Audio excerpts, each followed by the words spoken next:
오늘 우리 교회님들을 뵙게 된 것은 우리 WFB 거기에 WBU라고 하는 그 위원회, 거기는 이제 그 불교도 교회 중에서도 학술분과예요. 거기에 이제 참석을 하기 위해서 왔습니다. 내일 모레부터 참석이 되는데 거기에 오면서 이 교수님도 뵙고 또 이렇게 법회에 함께하게 돼서 정말 반갑습니다.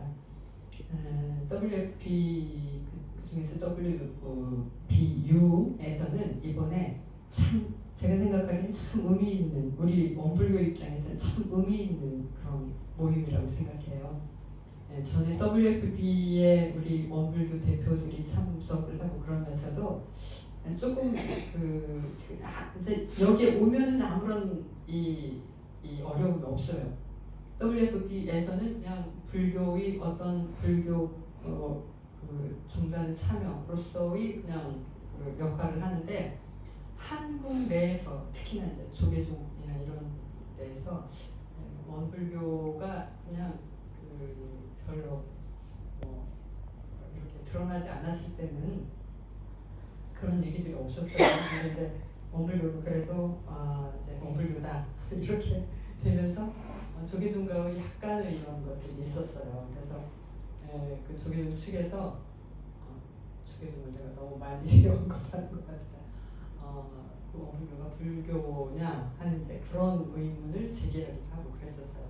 근데 전에 제가 여기 참석을 했을 때도 그걸 상당히 그 조계종 젊은 스님들이 그걸 상당히 문제를 제기를 했었어요. 그때 이제 여러분 혹시 아실지 모르지만 그 네팔에 있는 그 상가세나 맞죠?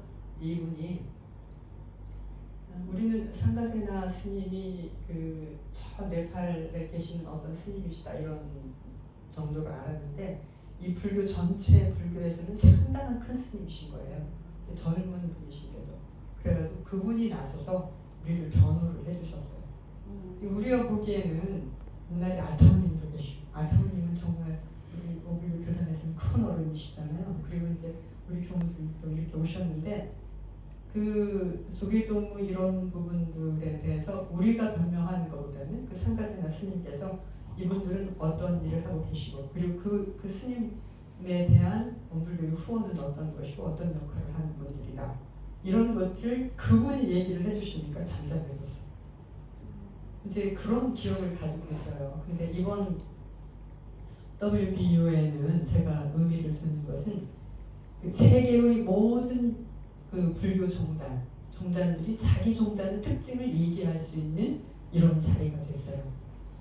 그래서 예를 들어서 티베트 불교, 우리가 크게 세 종류로 나누잖아요. 불교를 소승불교라고 하면은 조금 안 좋아하신다고 하더라고요. 동남아에 있는 근본불교, 그리고 이제 대승불교. 대승불교는 특히 이제 중국이나 한국, 그 일본과 같은 이런 흐름에서의 대승불교, 그리고 저쪽 티벳과 같은 금강승이라고 하는 이런 세 부류 정도로 크게 나누잖아요. 근데 그 크게는 대승, 소승으로 나누지만, 이런 데서 그러나 그 안에 또한 각각의 불교적인 특징을 가지고 있는 이런 종단들이 있거든요. 거기에서 이제 대표적으로 와서 그 자신들의 특징을 얘기해라, 이런 자리가 돼 있어요. 그래서 한국에서도 조계종이 물론이고 원불교, 태고종, 그리고 진갑종, 이 네 종단이 와서 자신들의 특징이 무엇인지 이런 것들을 얘기할 수 있는 기회를 갖게 됐습니다. 그러니까 우리 입장에서는 세계의 불교 다양한 모습 가운데 원불교는 이렇습니다 라고 하는 것을 당당하게 얘기할 수 있는 그런 기회가 됐다는 점에서 저는 크게 의미를 둡니다. 상당히 큰 의미가 있다, 저는 그렇게 생각하고 왔습니다. 그러면은 원불교는 어떤 특징을 가진 그 불교의 종단인가 하는 것에 대한 생각을 제가 해보고 우리 교수님들과도 이런 말씀을 좀 나누고 싶습니다. 원불교는 우리 개교이동기 맨 처음에 어떻게 시작이 되죠? 물질이 결합된 정신. 그거는 우리 그 원불교의 표어고요. 개교 표어고 과학이 발달됨에 따라 이렇게 시작이 되죠. 그 현아 과학 문명이 발달됨에 따라 하고 낙원을 건설하자 하는 낙원을 건설하자 이거는 질적 종교 신앙과 사실적 도덕 훈련으로 파란고의 일체 생명을 낙원으로 인도하려 하는 그 동기냐 이러셨거든요. 그 내용을 함축한 것이 표어라는 것이 바로 물질의 개혁이니 정신을 개혁하자 이 말씀이시죠.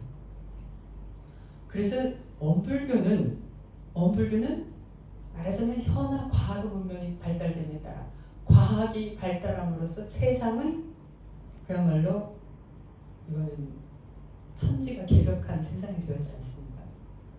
제가 저기를 보면서 텔레비전을 전 자주 볼 기회는 없어요. 그런데 언제 이렇게 보는데 그 텔레비전에 그런 선전이 나오더라고요. 국민은행 KB 국민은행 맞죠? 국민은행 그 선전이 나오는데 그 국민은행 그 카피가 뭐라고 되냐면 어린 아이가 이런 얘기를 해요. 라떼는 말이야. 근데 그 아이가 한 초등학교 1학년이나 될까? 그런 아이가 라떼는 말이야. 지 동생한테 하는 얘기예요. 이제 태어난 지 얼마 안 된 동생이래. 라떼는 말이야. 겨우 아빠 비행기밖에 타지 못했어. 아빠가 이렇게 해가지고 비행기 태워주잖아요. 그랬는데 너는 말이야 우주 여행을 할 수도 있을 거야. 이런 얘기를 해요. 근데 그게 그 얘기를 그 카페를 탁 틀으면서 하는 저는 그런 생각이 들더라고요. 저 어린아이의 입에서 나 때는 말이야 아빠 비행기밖에 타지 못해서 그랬잖아요. 근데 너는 말이야 앞으로 우주 여행을 할 수도 있을 거야. 세상은 과학 문명에 따라서 이렇게 변화한단 말이죠. 이렇게 변화해요. 그러는데 이제 한국에 요즘 많이 그야말로 유명한 생태학자 중에서 최대천 교수님 혹시 유튜브 보셨어요? 그분이 이제 그런 얘기를 하더라고요. 어떤 유명한 생태학자가 2048년이 되면 우리 인류가 생선을 바다에서 나는 음식, 생선을 먹지 못하게 될 수도 있다 하는 그런 얘기를 하더라고요. 그만큼 바다가 오염돼서 이제 그 얘기는 간접적으로 뭐예요? 바다만 그렇게 오염되겠어요? 바다가 더 오염된 곳이 지금 육지인데. 근데 그 얘기가 저는 이렇게 대비가 되더라고요. 요 얼마 전에 보면서. 그래서 과학의 발달이라고 하는 것이 우리에게 어떤 의미가 있을까? 그런데 대종사님은 이러한 그야말로 첨예한 이런 그 과학의 이야기 가운데서 뭐라고 하셨냐면 정신을 개벽하라.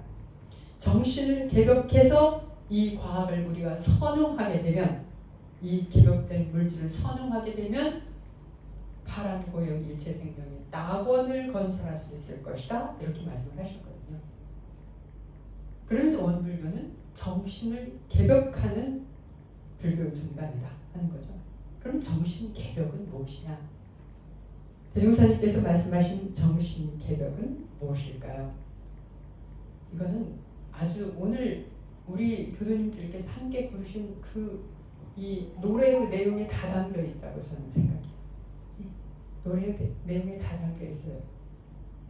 내가 물질을 그냥 내 욕심으로 구하고 내 욕심으로 쓰고 그리고 버리고 이렇게 해서 이 지구를 그야말로 쓰레기장으로 만들고 이 바다를 그야말로 오염되어서 우리 생명이 살 수 없는 대로가 아니라 대종사님은 이러한 불교의 가르침을 통해서 우리가 어떻게 살아가는 것을 그야말로 획기적으로 바꿔주셨어요. 그게 뭐예요? 은혜를 발견하라 하는 것이거든요. 우리라고 하는 생명은 어떤 존재이냐? 그렇지만 이 바다 생명, 이 육지의 생명, 날아다니는 모든 생명들과 더불어서 이 지구 위에서 살아가는 함께 없어서는 할 수 없는 관계로 맺어진 그야말로 생명적 은혜의 관계다 하는 거죠. 나라고 하는 존재가 살기 위해서는 생명으로 맺어진 은혜의 관계다. 그 은혜를 발견하라. 어떤 은혜인가? 그 은혜를 발견하라. 그 은혜를 발견하고 그 은혜에 보온하라 하는 것이죠. 그 은혜에 보온하라. 그것이 뭘까요? 그것은 다른 것이 아니죠. 우리가 오늘 노래를 부르고 하는 우리가 삶에서 두 가지의 크게 두 가지로 나눌 수 있죠. 하나는 상생과 상급. 이건 정산 종사님께서 상생의 도를 주로 해서 운을 밝히셨다 그러셨거든요. 제가 이제 어머니를 모시고 살아요. 우리 어머니가 96세세요. 96세인데 이제 96세시니까 아주 의식도 정정하시고 그러시긴 하지만 그러나 그분의 어떤 살아오신 이게 있으시잖아요. 요즘 저하고 우리 어머니 사이에 날마다 갈등이 생기는 게 있어요. 그게 뭐냐면 이제 아까 20도가 되니까 감기 안 걸렸습니다. 그런데 한국에 지금 영하 1도 이렇게 내려가거든요. 그럼 영하 1도 내려가면은 춥잖아요. 근데 노인이시기 때문에 영하 1도 내려가서 보일러를 안 틀으면 이 발이 차잖아요. 발이 차면은 이 냉기가 발로 올라오는 게 이분은 느끼시는 거예요. 그래가지고 발도 아프고 발목도 아프고 그러시거든요. 무릎도 아프고. 그럼 이제 제가 가서 이렇게 보일러를 틀어요. 보일러를 좀 저는 25도, 26도 이렇게 올려놔요.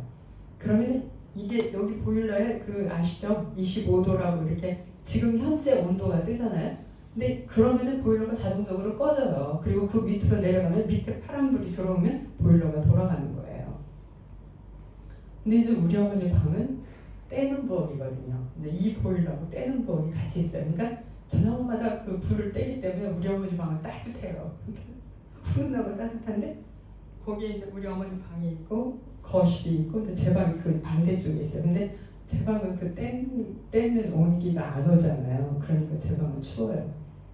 근데 우리 어머니는 네 방이 추워서 어쩌냐 걱정을 하시면서도 보일러가 돌아가는 것이 걱정되시고 그러는데 거기에다가 우리 집에 요양보호사분이 오세요. 근데 요양보호사분이 보일러 기름이 얼마나 있는가 봤더니 기름이 여름 내내 떼는데 여름에는 저기만 하면 되잖아요. 목욕하는 물만 데우면 되잖아요. 그러니까 이게 정말 조금밖에 안 썼단 말이에요. 기름이. 그러니까 우리 어머니한테 뭐라고 했냐면 기름을 많이 아끼셔가지고 기름이 많이 남았다. 우리 어머니가 그 말에 탁 박힌 거예요. 이게 그야말로 그냥 필링이 완전히 온 거예요. 그래가지고 이거를 이렇게 아끼니까 기름이 얼마나 비싼데 요즘 한국 기름 비싸잖아.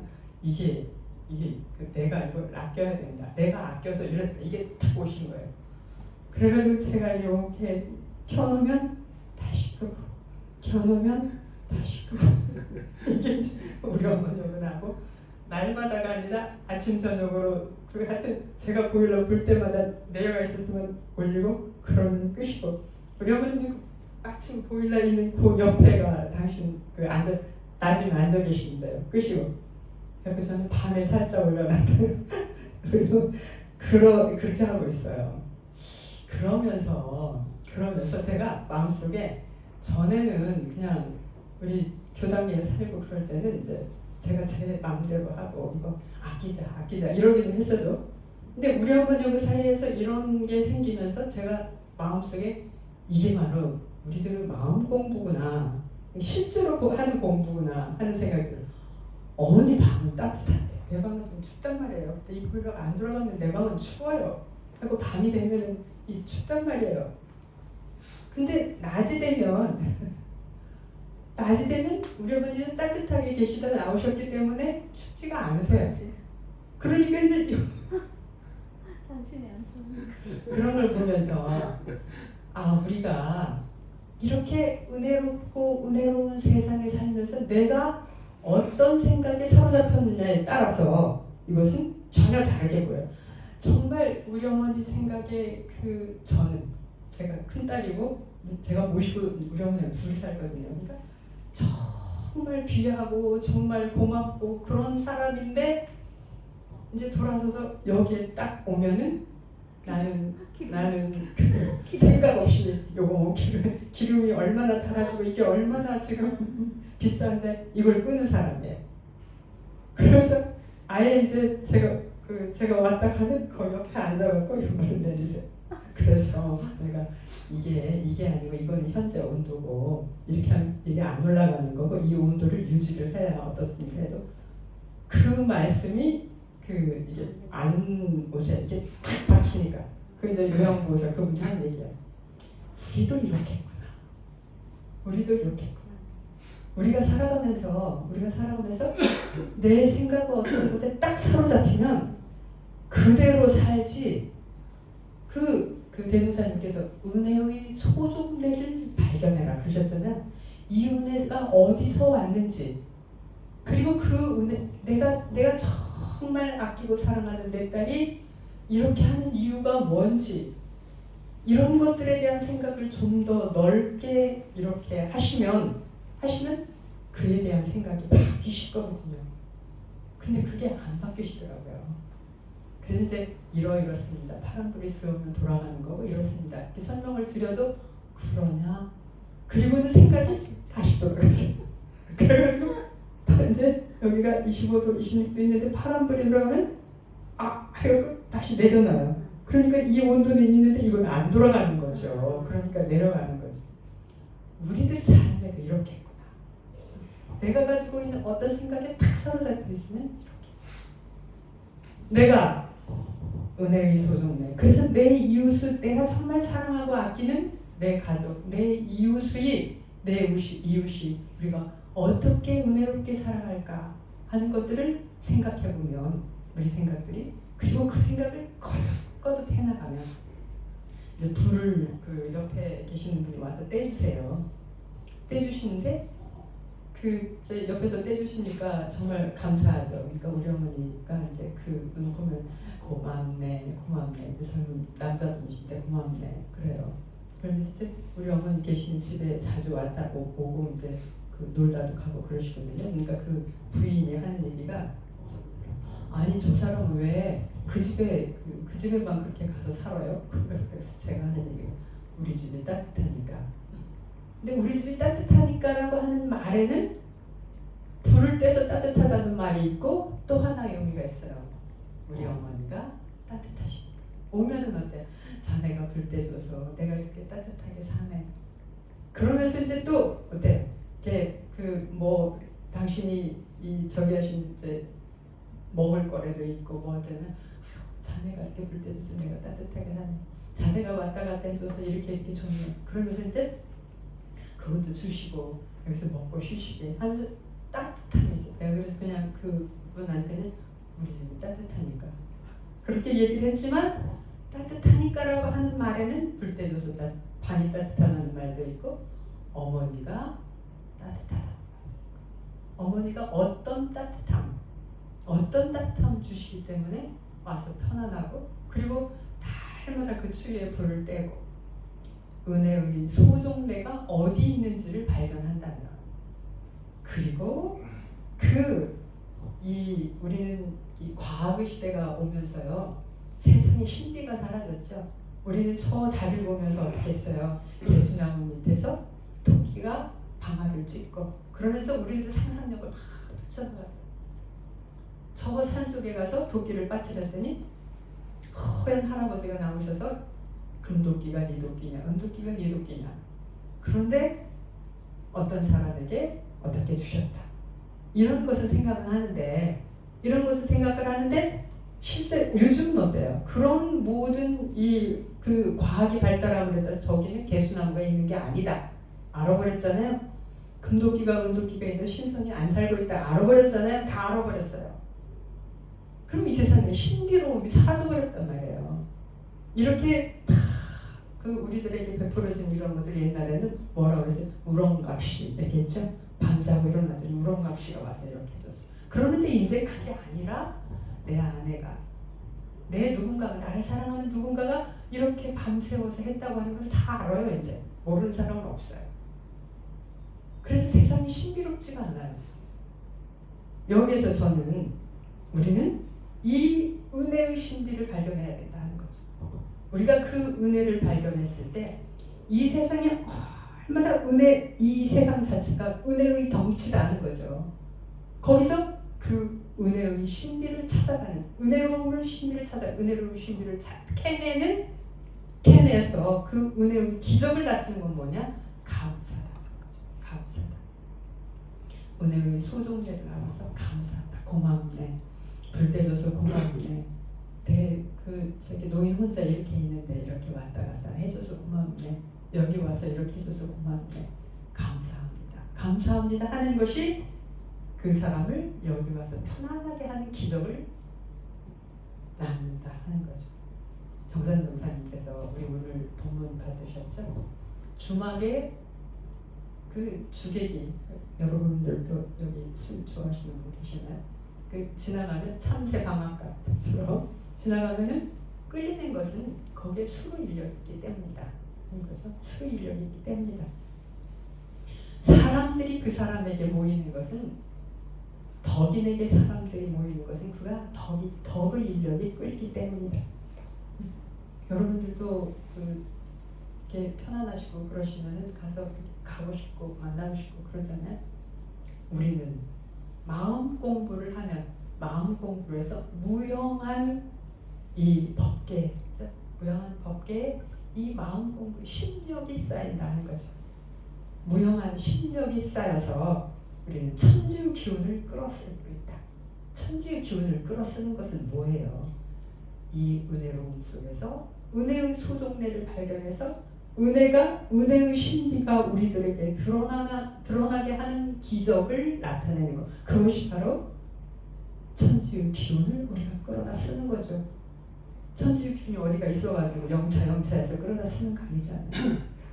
그런 사람이 천지의 대권을 잡은 사람이다. 이렇게 말씀하셨거든요. 원불교는 이러한 불교다 하는 거죠. 이런 얘기를. 그래서 우리는 어떤 사람이냐? 원불교인은 어떤 사람이냐? 이 천지에 가득한, 그리고 너에게 나에게 바로 내 앞에 있는 당신이 누구입니까? 바로 부처다 하는 거죠. 요즘 물리학자들이 요즘 유튜브 같은 걸 하잖아요. 거기서 저는 참 재미있는, 이분들이 이런 생각을 하는데 이 말을 모르는구나 하는 생각을 한 게 있어요. 저희가 물리학자가 있는데, 물리학자들은 대체적으로 이렇게 이게 증명이 되고 이렇게 되고 이런 원리로서 정확하게 이해가 되고 그래야만이 믿는데요. 그러니까 그 질문을 하길래 뭐라면, 그러면 당신이 옛날에 연애를 하다가 프로포즈 할 때는 어떻게 했습니까? 여기에서는 H하고 O2 합해서 물이 됩니다. 이렇게 설명을 했습니까? 어떻게 했습니까? 아니면 이분이 그런 얘기를 하더라고요. 내가 당신을 만나기 위해서 내가 저 아메바로부터 200년 동안을 진화해 왔습니다. 이렇게 얘기했다고 하더라고요. 와, 저 물리학이 저렇게 얘기할 수 있구나. 이런 생각이 들더라고요. 내가 지금 당신을 만나기 위해서 내가 200억 년 전부터 지금에 이르기까지 이렇게 진화해 왔다. 그래서 당신을 만났다. 이거는 그 물리학자는 그 기적을 모른단 말이에요. 그 말을 하고 있으면서 그게 얼마나 기적인가를 모른단 말이에요. 그러다 보니까 우리나라 또 논객이라고 하는 분이 그런 얘기를 하더라고요. 그분도 굉장히 이렇게 예리한 분인데 그런 얘기를 하더라고요. 내 앞에 있는 당신이 바로 우주의 기적입니다. 내 앞에 있는 당신이 바로 우주의 기적입니다. 이 물리학하는 사람들, 세상을 그냥 이렇게 냉정하게 치고 있는 사람들이 이런 얘기를 하더라고요. 그래서 제가 가르쳐주고 싶었어요. 우리 대종사님께서는 이 모두가 은혜라고 하셨습니다. 그리고 우리가 이 은혜 속에서 이렇게 지나해 와서 오늘은 우리가 되었고, 오늘은 우리가 바로 당신이 부처이고 내가 부처이라고 하는 것을 깨달았고, 당신이 나와 우리가 함께 이 세상을 은혜의 세상으로, 은혜를 발견해서 은혜의 기적을, 감사의 기적을 감사함으로써 그 기적을 나타내는 이런 세상을 만들라고 하시는, 그래서 당신이 부처이고 내가 부처이고 집집마다 부처가 사는 이런 세상을 만들라고 하셨습니다 라는 얘기를 좀 해주고 싶은 생각이 간절했어요. 그래서 저는 우리 엄불교는 이러한 불교입니다. 엄불교는 이러한 세상교입니다 하는 말씀을 드리고 싶다. WBU에 가서 이런 얘기를 좀 하고 싶어요. 그래서 우리 대산 종사님께서 끊임없이 해주신 해주신 말씀 계세요. 우리는 아까 어떻게 우리가 동포냐. 하늘이 아버지시고 땅이 어머니시다. 하늘은 만물을 덮어주시고 땅은 만물을 길러주셔서 그 천지 사이에 있는 모든 생명들이 다 나의 동포다. 그러니까 사람만 나의 동포가 아니라 천지 사이에 살아가 있는 모든 생명들이 다 나의 동포이다. 이게 우리들의 전통적인 사상이었고 대종사님께서 말씀하신 동포는 그랬었대요. 금수 초목도 연고 없이는 꺾고 해야지 말라 하셨거든요. 이렇게 우리가 더불어 은혜로운 삶을 살아가고 그 나무가 있어줘서 감사하고 그 나무와 더불어 함께 은혜로운 세상을 만들어가는 이러한 삶이 우리 대종사님께서 우리들에게 이렇게 말씀해 주시는 그런 그 불교이고 이게 바로 우리가 앞으로 살아갈 세종교 우리가 더불어 살아갈 새 세상 대종사님께서 말씀해 주신 새 세상이다. 이런 말씀을 드리고 싶고 우리 교수님들께도 이제 한 번 들으면 또 잊어버리죠. 당연히 잊어버리죠. 그러나 한 번 듣고 또 듣고 또 듣고 그 대산목사님께서 그러셨어요. 10,000번, 억만 번 그러셨거든요. 그럼 저희가 젊었을 때 언제 10,000번, 언제 10,000번 그랬는데요. 듣고 또 듣고 함께 가고 함께 하면서 우리가 그렇게 되어가는 것 같아요. 그래서 저는 우리 교도님들께 때로는 재미없어도 오세요. 제가 오셔서 여기서 함께 우리 도반들 만나고 함께 우리 그 교무님과 우리 이 교리 공부하고 함으로써 우리가 대종사님께서 말씀하시는 세회상의 주인이 되시는 거예요. 세회상의 주인이 되시고 세회상의 주인으로서 정말 내가 부처를 이루어가는 그 과정에 있다라고 하는 자부심을 가지시고 그렇게 함께 하시길 그 영혼을 드리고요. 부디 건강하시고 그리고 늘 은혜로우신 마음으로 감사하시는 마음으로 모든 하시는 일들이 다 정말 잘 은혜롭게 펼쳐나가시길 간절히 기원을 드리겠습니다.